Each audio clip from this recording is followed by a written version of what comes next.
The last thing I remember was the shriek of the whistle and the taste of blood. Not my own, not yet. It was that metallic tang of fear that coated the inside of every man's mouth, a final sacrament before the charge.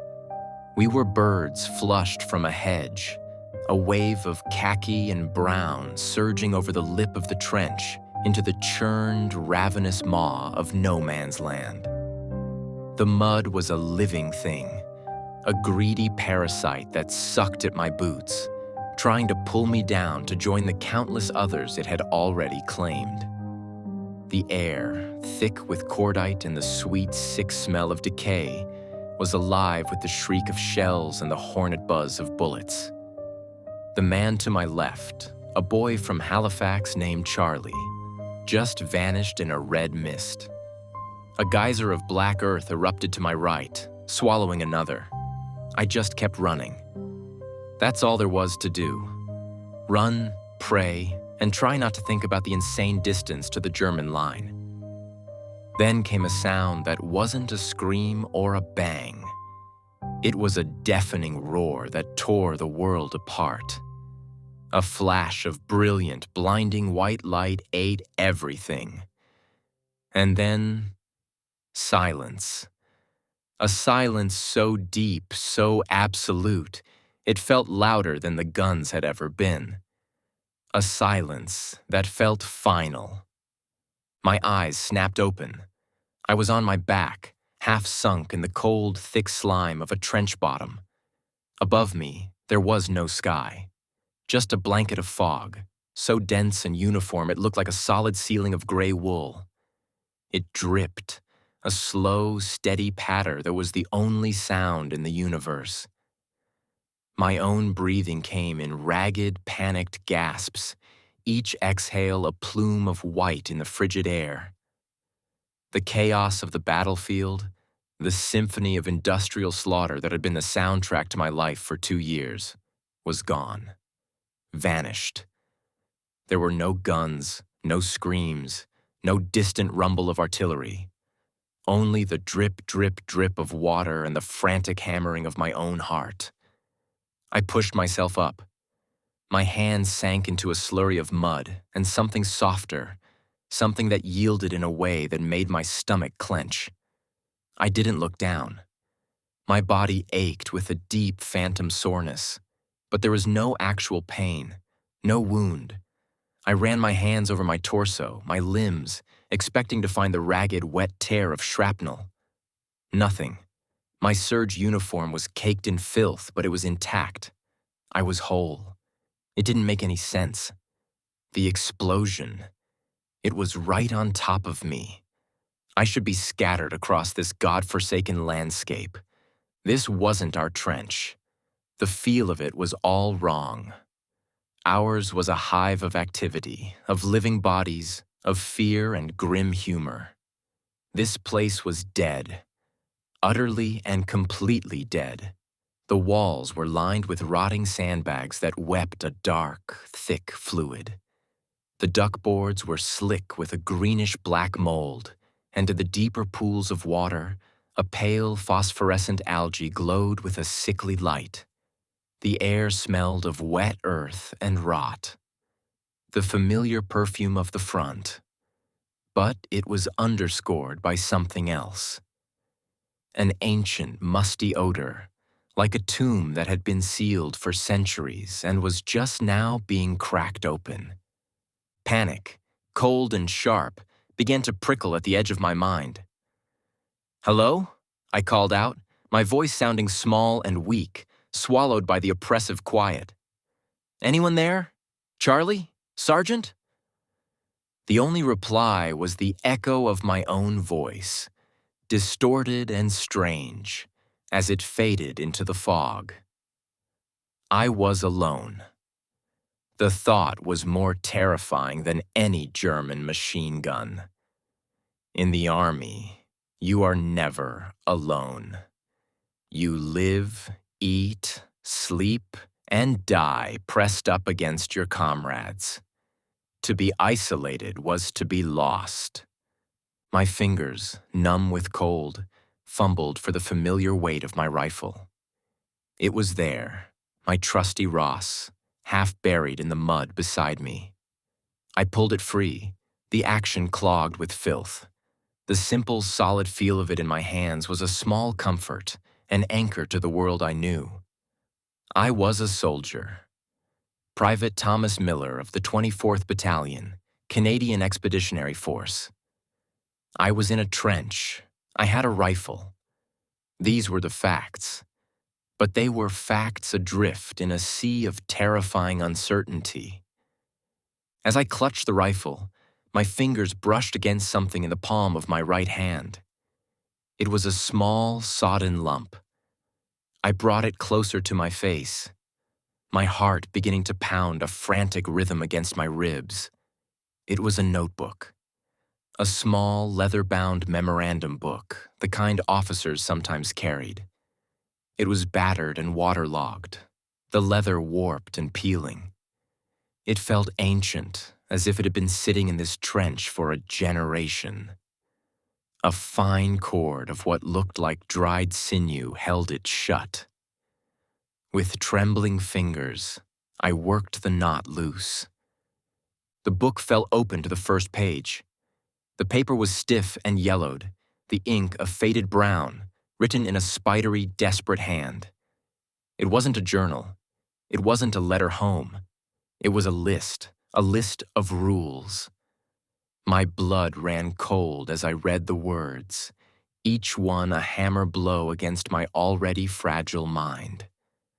At the top of the page, a single chilling sentence was scrawled. If you are reading this, you did not make it.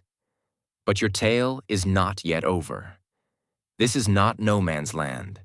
This is the true no man's land. A place between the mud and the stars.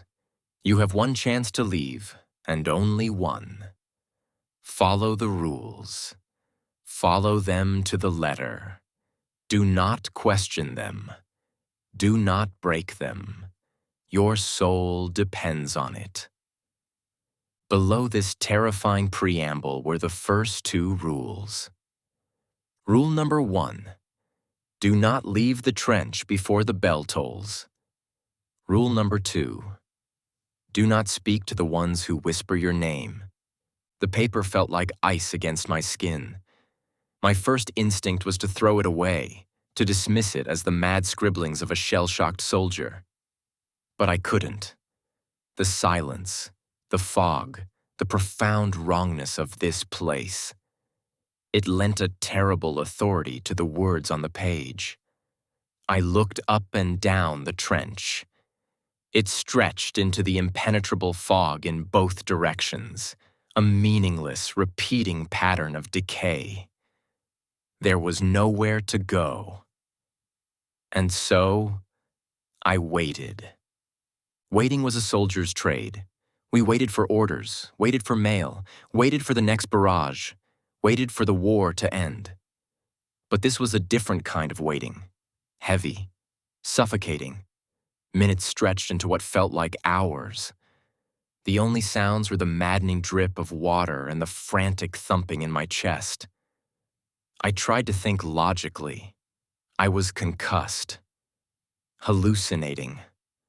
I'd been blown into some forgotten, waterlogged section of a reserved trench, and my mind was playing tricks on me. Any moment now, a runner would come splashing around the corner, or I'd hear the familiar grumble of the sergeant calling for a work party. And then the whispering started. It wasn't a sound that came from any one direction. It was everywhere at once, seeming to coil out of the fog itself. It was inside my head. Thomas.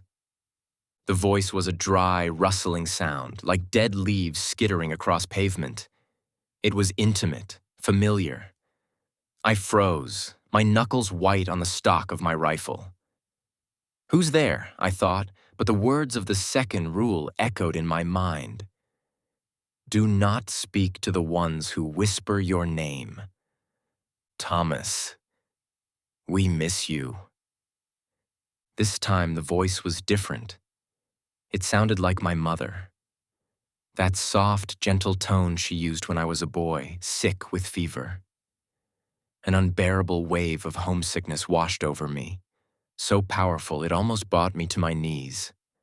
I wanted to answer, to cry out for her, to ask where I was, but the rule held me fast. My jaw was clamped shut, my tongue a leaden weight in my mouth. I squeezed my eyes shut, focusing on the rough texture of the rifle in my hands. It's not real. It's not real. Miller, Private Miller, get your bloody head up. That was Sergeant Croft. The raw, gravelly bark that had terrified me in training and saved my life a dozen times in the field. My body reacted on instinct, my muscles tensing, ready to obey. The urge to shout back, "Sergeant, I'm here!" was a physical force, a pressure building in my chest. I bit down hard on my lip, and the sharp taste of my own blood was a shocking, grounding sensation. I would not speak. I would not answer. The whispers grew more frantic, a chorus of voices now. The boy from Halifax, Charlie. Men I'd seen fall, men I'd shared cigarettes and stories with. They pleaded, they cajoled, they accused. They said I'd left them behind, that I was a coward. Each word was a poisoned dart, finding the softest parts of my soul. I hunched down, pressing my hands over my ears, but it was useless. The voices weren't in the air, they were in my mind. They were my own memories, twisted and weaponized against me. I focused on the words from the notebook. Follow the rules. Your soul depends on it. It became a mantra, a prayer I repeated over and over in the echoing silence of my skull. Just as I felt my resolve starting to splinter, a new sound cut through the whispers. Dee-dee-doon. It was a bell, a single resonant toll of a massive bronze bell.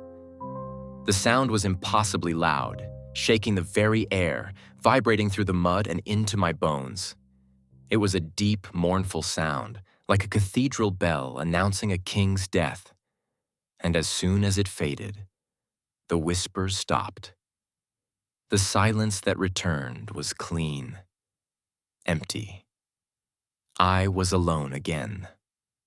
Rule number 1. Do not leave the trench before the bell tolls. Well, the bell had tolled. It was time to move. I took a deep, shuddering breath and forced my trembling legs to obey. I chose a direction at random, left, and began to walk, my boots making thick, sucking sounds in the mud. The trench was a winding, monotonous corridor of gray. Every few yards, I'd pass a crumbling fire step or a collapsed dugout, its entrance a gaping black mouth that promised only darkness. There were no bodies, no equipment, none of the usual trash of war. The trench was sterile, empty. After walking for what must have been 10 minutes, I saw something different.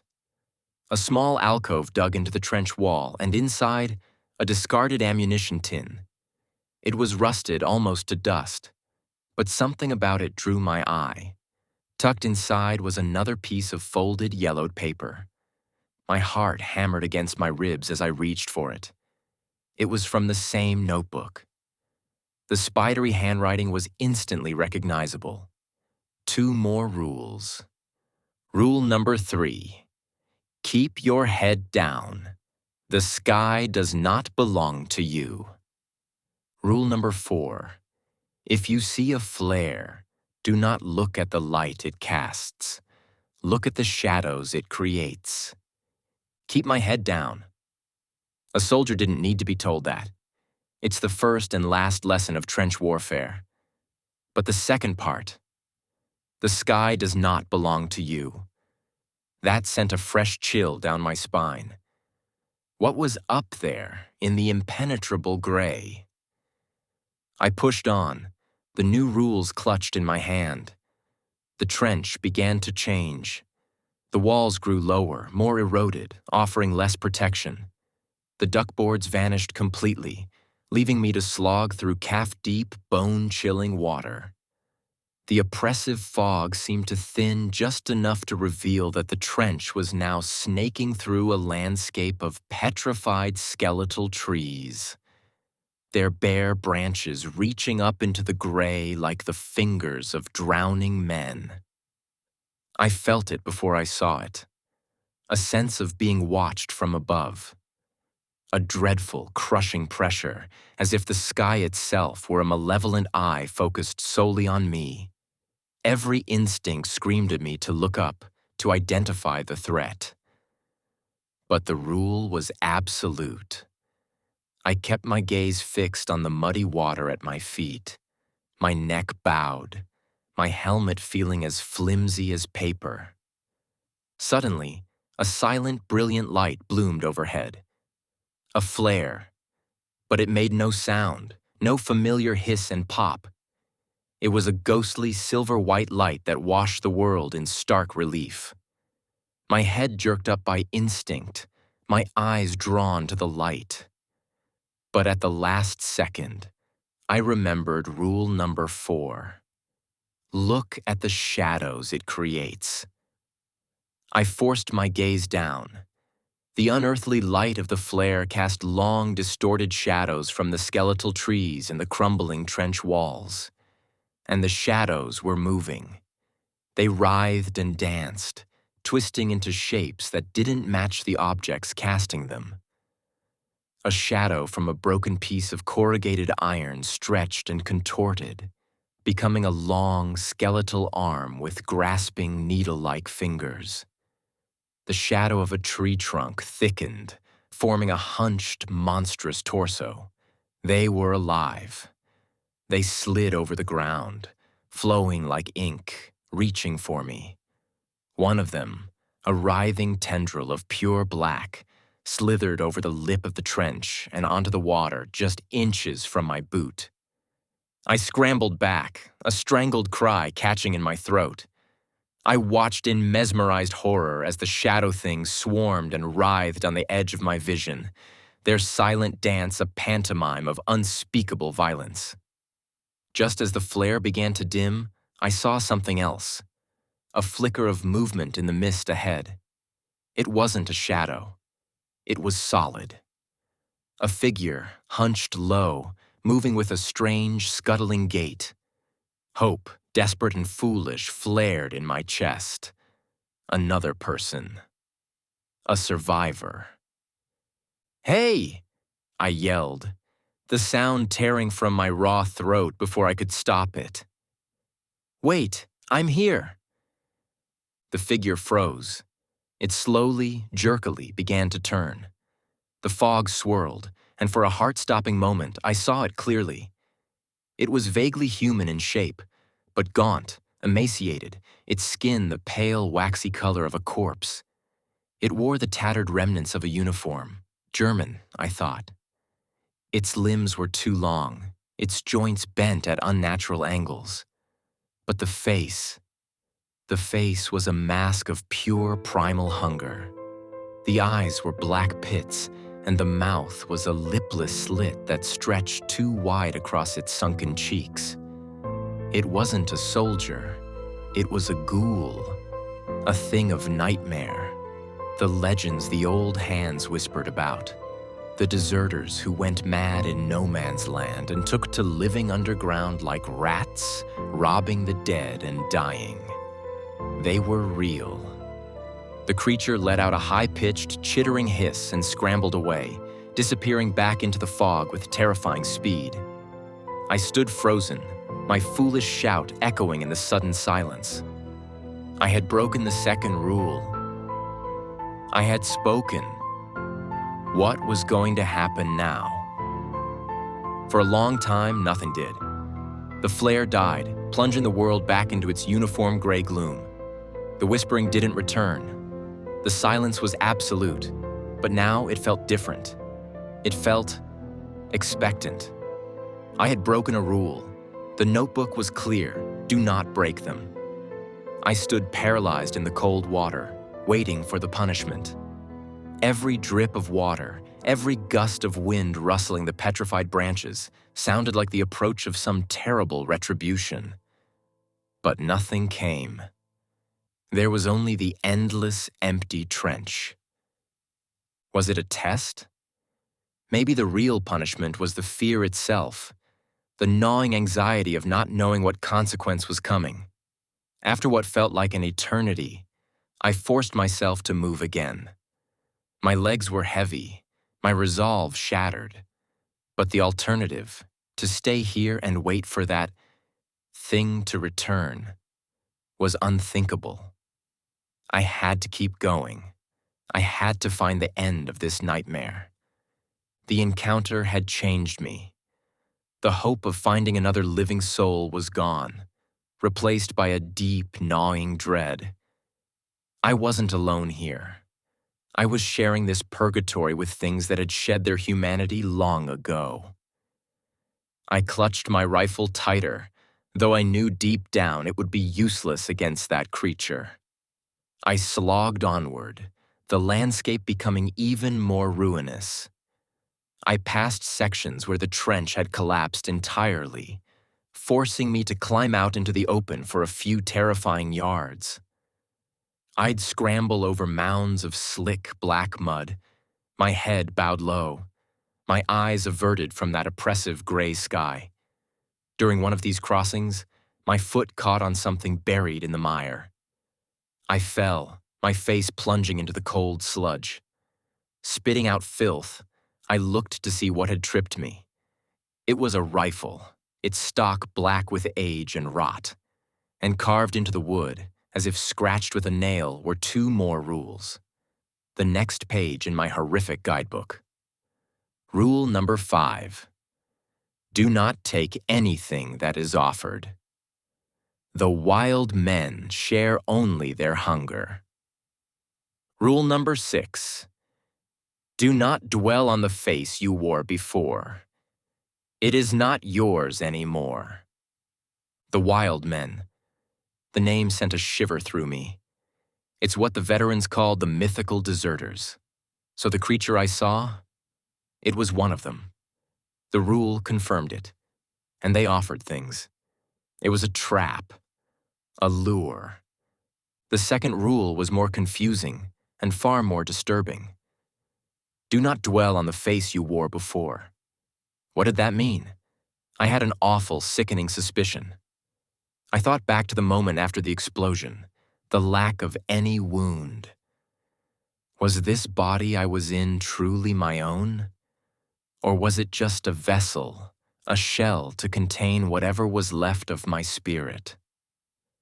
I continued my journey, the two new rules a burning weight in my mind. The trench widened, and ahead, I saw a flicker of warmth. A small fire, burning in a sheltered dugout. The sight of it, after so much cold and gray, was almost hypnotically inviting. As I drew closer, I could smell roasting meat. My stomach, which I hadn't even realized was empty, let out a painful, guttural growl. I hadn't eaten since the rum ration before the charge, an age ago. Peering around the corner, I saw a small makeshift camp. The fire was built in a rusty brazier. Next to it, on a relatively clean piece of canvas, sat an open tin of bully beef, a hardtack biscuit, and a canteen. Steam rose gently from the open canteen, promising warm, clean water. No one was there. It was just waiting. An offering. The smell was intoxicating. My mouth flooded with saliva. I could almost taste the salty, fatty beef, feel the rough texture of the biscuit. My thirst was a physical pain in my throat. It would be so easy, just one bite, just one sip. Who would know? But rule number 5 screamed in my head. The wild men share only their hunger. This was their trap. They weren't sharing their food. They were sharing their condition. their endless, gnawing hunger. To eat their food would be to become like them. With a strength I didn't know I possessed, I turned away. I stumbled back into the main trench, leaving the warm, inviting light of the fire behind me. The hunger pains were agonizing, but they were nothing compared to the terror of the fate I had just avoided. As I moved on, my footfalls splashing in the shallow water, I caught a glimpse of my own reflection in a large, still pool of black water. I stopped, my breath catching in my throat. I remembered the sixth rule.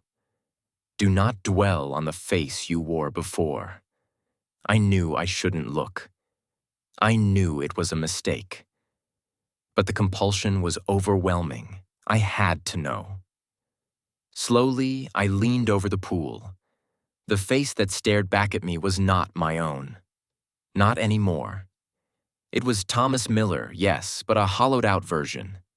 The skin was pale, almost translucent, stretched tight over my cheekbones. My eyes were sunken, and deep within them, there was no light, only a profound and weary darkness. My hair was lank and grayed, as if I had aged 50 years in a single day. This was the face of a ghost, the face of a man whose story had already ended. A wave of vertigo and nausea washed over me. This wasn't me. This was a mask, a decaying effigy. Panic clawed at my throat. I wanted to scream, to tear at this unfamiliar face, to find the real me underneath. But the rule held me. Do not dwell. To dwell was to accept. To accept was to be lost in this shell forever.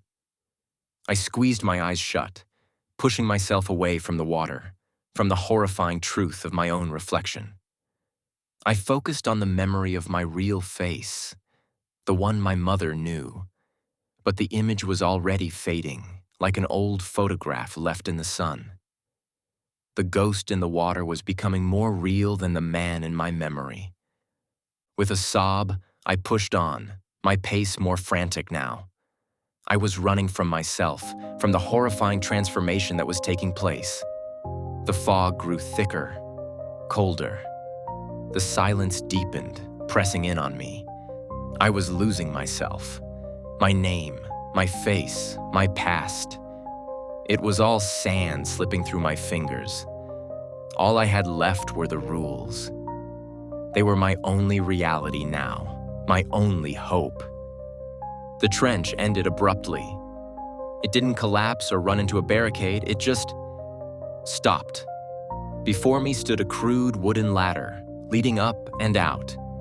Beyond it, shrouded in the swirling gray fog, I could just make out that familiar, dreadful landscape.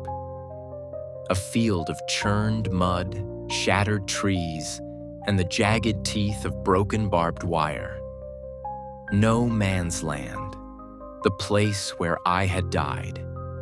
Tacked to the top rung of the ladder, almost glowing in the gloom, was the final piece of paper, the last page from the notebook. My hand trembled so violently I could barely pull it free. The handwriting was the same, but it seemed even more rushed, more desperate.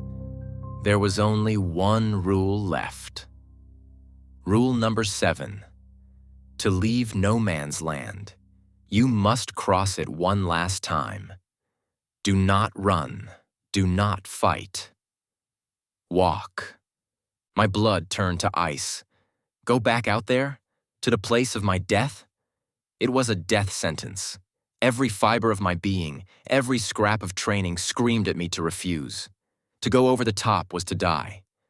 But the rule was specific. Do not run. Do not fight. Walk. Walk? Walk across a battlefield? It was the most insane order I had ever received. It contradicted everything I knew about survival. You run, you crawl, you dig. You do not walk. To walk was to invite a bullet, to make yourself a perfect, easy target. I looked back down the winding, empty trench. I could go back. I could face the whispers, the shadows, the hungry things that lurked in the fog. I could become one of them, a wild man lost to time and memory, haunting this gray purgatory forever. Or I could go forward. I could climb this ladder and face the source of my trauma one last time. Really, it was no choice at all. With a final shuddering breath, I put my foot on the first rung of the ladder. It was slick with slime, but it held my weight. I climbed. Up, up, over the top. The air in no man's land was different. Still cold, still dead, but the oppressive closeness of the trench was gone.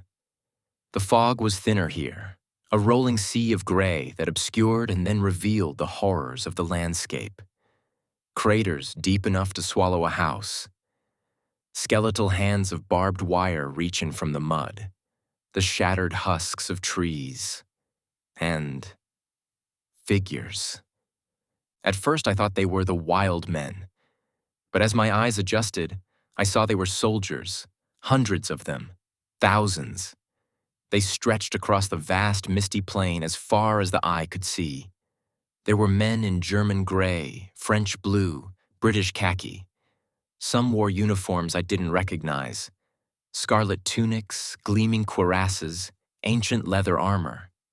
All of them were walking, slowly, silently, each one alone, locked in their own private journey across the same eternal battlefield. They didn't look at me. They didn't look at each other. They just walked. This was the true nature of this place. It wasn't just my purgatory. It was everyone's. Every soldier who ever fell in battle, trapped in the final, terrifying moments of their life. The final charge, repeated for eternity. The whispers weren't malevolent spirits. They were the echoes of these lost souls, crying out from their silent prison.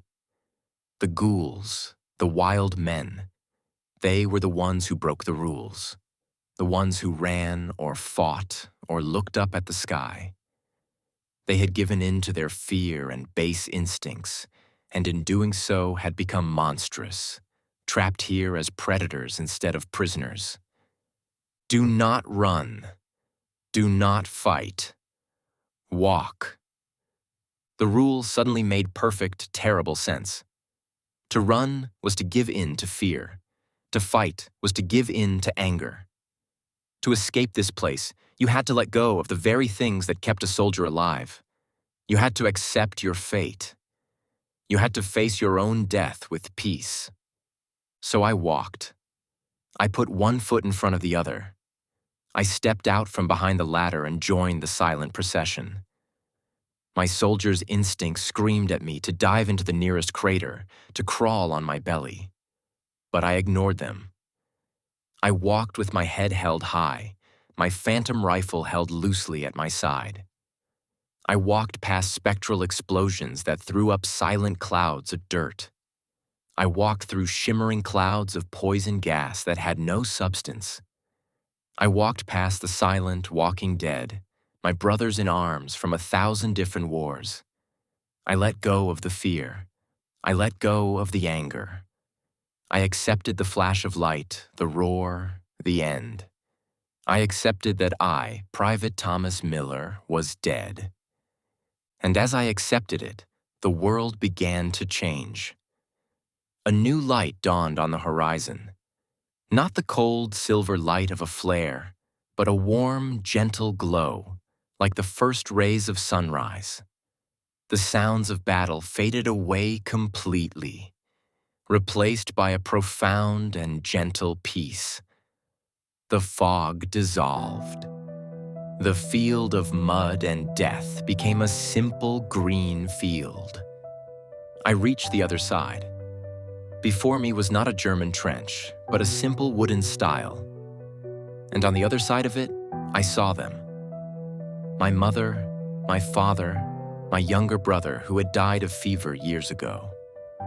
They were smiling, their hands outstretched. The escape wasn't back to my old life.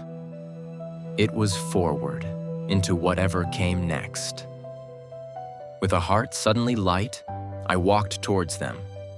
I had crossed no man's land for the last time. My tale was over. I was free.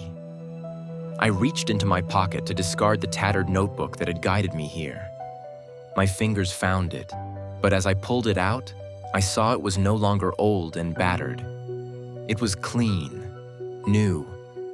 The leather was supple, the pages white and empty.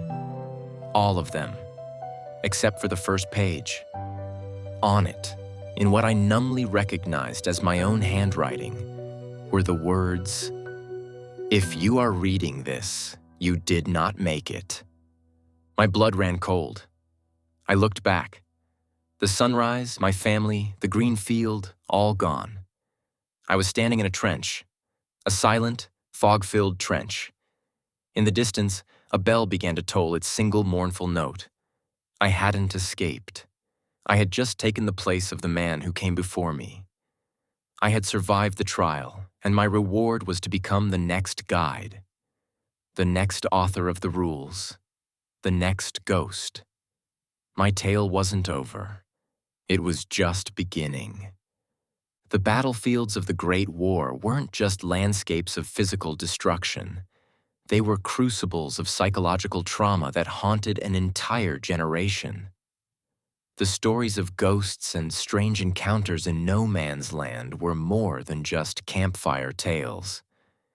They were the expressions of minds trying to comprehend the incomprehensible, to give form to the horrors they witnessed. Private Miller's story is a fiction, but the hell that inspired it was terrifyingly real. For countless soldiers, the war never truly ended. They just kept crossing their own no man's land again and again, long after the guns fell silent. If you found this journey into the dark side of history compelling, be sure to subscribe and hit the notification bell for more strange, dark, and mysterious stories.